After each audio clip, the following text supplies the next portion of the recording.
So this is question number 4 और इस question में सबसे पहला चीज़ जो है हमें निकालना है थेवेनिन इक्विवेलेंट सर्किट जो है वो टर्मिनल ए और बी के क्रॉस निकालना है। तो सबसे पहला चीज़ जो हमें आज दिख रहा है वो ये है कि इस सर्किट में एक डिपेंडेंट सोर्स है। कौन सा? ये जो सोर्स है 3 VAB वाला, एक डिपेंडेंट वोल्टेज सोर्स है। तो हमें इसको कैसे हैंडल करते हैं, तो हमारा जो कैलकुलेशन पार्ट जो VTH निकालने के लिए होता है वो हमेशा सेम होता है। लेकिन जब भी हम लोग को ऐसा कोई सर्किट है जिसमें कोई डिपेंडेंट सोर्स होता है, अगर उस केस में हमें अगर RTH निकालना होता है तो उसमें हम लोग कुछ जनरल प्रोसीजर्स फॉलो करते हैं। और वो प्रोसीजर क्या होता है? तो सबसे पहला चीज़ हमें क्या करना होता है, RTH निकालने के लिए हमें जो भी इंडिपेंडेंट सोर्सेज हैं उनको हमें डीएक्टिवेट करना है। तो यहाँ पे इंडिपेंडेंट सोर्स कौन से हैं? सिर्फ ये 5 वोल्ट का जो सोर्स है, सिर्फ यही एक इंडिपेंडेंट सोर्स है।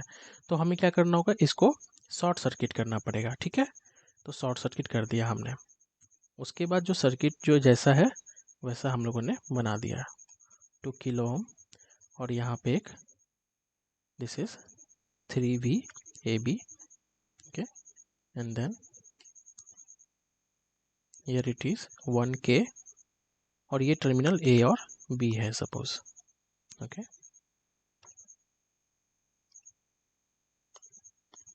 ठीक है।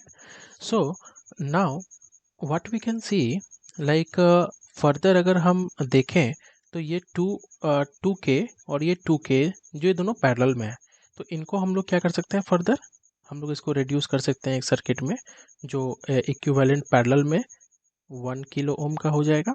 ठीक है, और यहाँ पे मेरा जो डिपेंडेंट सोर्स है वो ऐसा ही रहेगा, सपोज 3 VAB।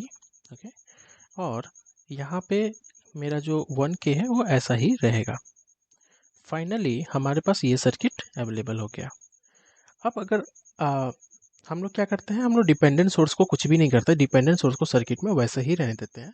हम सिर्फ इंडिपेंडेंट सोर्सेज जो हैं उनको हम लोग डीएक्टिवेट करते हैं। अगर वोल्टेज सोर्स है इंडिपेंडेंट तो उसको शॉर्ट सर्किट करते हैं, और अगर करंट सोर्स है इंडिपेंडेंट करंट सोर्स उसको हम लोग ओपन सर्किट करते हैं, और जो भी डिपेंडेंट सोर्स है उनको वैसे ही छोड़ देते हैं सर्किट में। ठीक है, सो फाइनली अब हमें क्या करना होता है, हमें अगर इसका अगर RTH निकालना है तो सबसे पहला चीज़ जो करना है, ओपन सर्किटेड टर्मिनल्स जो हैं उनके अक्रॉस हमें एक नॉन वोल्टेज सोर्स लगाना है। सपोज हमने यहाँ पे 1 वोल्ट का एक सोर्स लगा दिया, ठीक है, जो हमें पता है कि 1 वोल्ट का सोर्स है, और मान लेते हैं कि इस सोर्स में जो करंट आ रहा है वो है I, सपोज। ठीक है, और यहाँ पे करंट दूसरा मान लेते हैं, दिस इज I1। हाँ, और ये जो करंट इसमें जा रहा है 1K में, दिस इज I2। ओके, अगर हम इस वाले पॉइंट पे ये जो नोड बन रहा है हमारा, सपोज A, अगर एट नोड A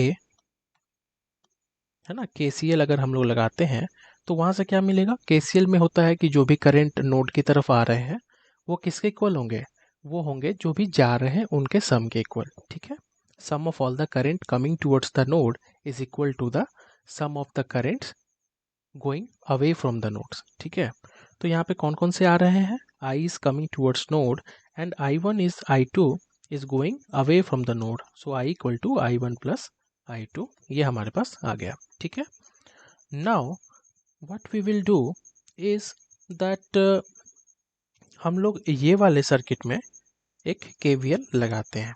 ठीक है, सो क्योंकि हमें पता है कि अगर ये 1 वोल्ट का सोर्स अगर इस 1K के साथ पैरेलल में है तो इसके अक्रॉस भी वोल्टेज जो होगा वो कितना होगा, 1 वोल्ट ही होगा, क्योंकि पैरेलल में वोल्टेज सेम होता है।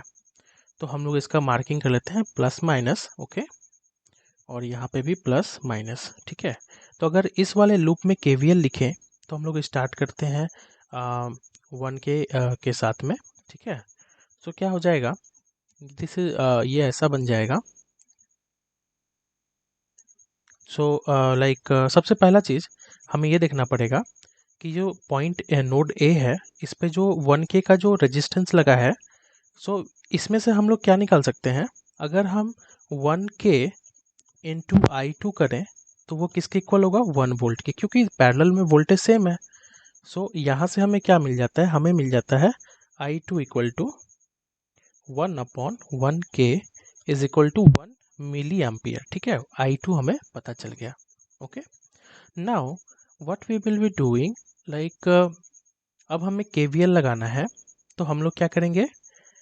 So now we will begin with ये जो सपोज अगर हम इस एक लूप में अगर हम लोग आउटर लूप में अगर हम लोग KVL लगाएं, सपोज ये हम लोग अगर यहाँ से ये बड़ा वाला लूप ऐसे पकड़ लेते हैं सपोज, ठीक है, ओके। तो इसमें हम लोग क्या कर सकते हैं, या अगर ये छोटा लूप ही पकड़ ले हम लोग सिंपली, ओके, ये छोटे लूप में, तो क्या हो जाएगा? सबसे पहले यहाँ से शुरू करते हैं 1K से, so it will become minus of, शुरुआत हम लोग इधर से करते हैं सपोज इस वाले 1K के साथ, ठीक है। तो क्या हो जाएगा? -1 volt, okay, so because this is 1 volt, okay.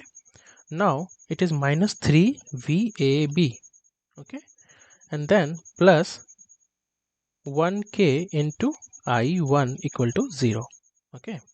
और अच्छा, एक चीज़ और हमको पता है कि A और B टर्मिनल के अक्रॉस जो हमने वोल्टेज सोर्स लगाया वो कितना है? 1 वोल्ट। सो सिंपली VAB हम लोग क्या ले सकते हैं? इसके जगह पे 1 वोल्ट ले सकते हैं, ठीक है। तो हम लोग क्या करेंगे? -1 -3 into 1 plus 1K into I1 is equal to 0। So यहाँ से हम लोग को क्या मिल जाएगा? 1K into I1 is equal to 4, okay. ये दोनों को हमने इस तरफ लेके आ गए तो ये हो जाएगा 4, ठीक है।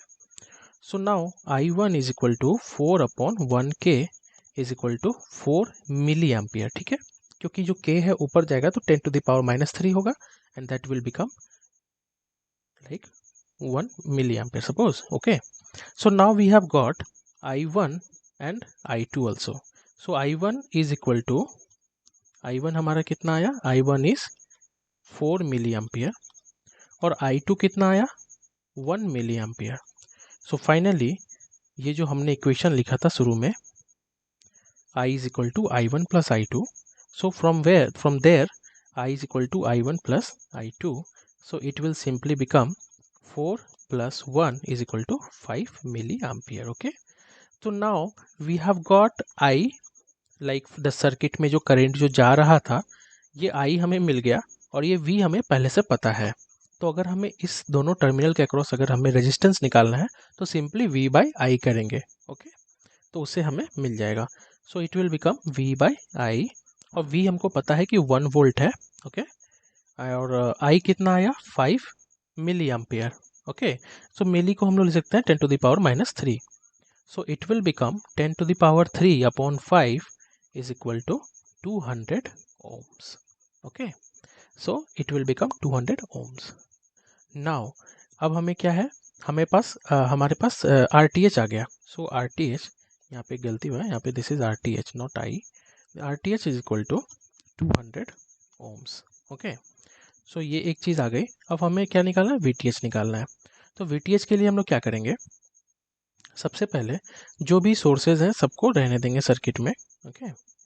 सो suppose this is 5 volt and this is 2 kilo ohm, then there is 2 kilo ohm in parallel and then we have this source 3VAB, okay, and then we have this 1K, okay, and then we have the terminals A and B, okay. So suppose we consider कि ये जो terminal के across जो voltage है वो है VAB, okay. So now what we will do, सबसे पहले हमें ये दोनों जो करंट, ये जो वोल्टेज सोर्स और जो रेजिस्टेंस है इनको हमको करंट सोर्स में कन्वर्ट कर देते हैं, ठीक है। तो सिंपली हम लोग करंट डिवीजन रूल लगाएंगे, करंट ट्रांसफॉर्मेशन लगाएंगे। सो उससे क्या हो जाएगा? सोर्स ट्रांसफॉर्मेशन से हमें ये सर्किट ऐसा मिल जाएगा 2 point, so it will become I is equal to V by R, so it will become 2.5 milliampere, okay, ठीक है।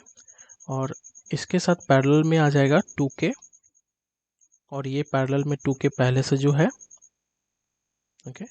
नाउ ये जो सोर्स है +-3 VAB, ओके, और इसके साथ पैरेलल में 1 ओम आ गया, और ये terminal A and B, and this is V A B plus minus. ठीक है, सो अब ये दोनों ओम जो हमें दिख रहा है रेजिस्टेंसेस, ये पैरेलल में है, तो इनको कंबाइन कर देते हैं एक सिंगल में, तो क्या हो जाएगा 2.5 milliampere, and then here it is like 1k, okay, and then the source 3VAB, okay, then 1k का resistance, and then terminal A and B. This is plus, this is minus, this is VAB. okay, so now finally we can do the source transformation. इसको वापस से हम लोग एक voltage source में convert कर देते हैं।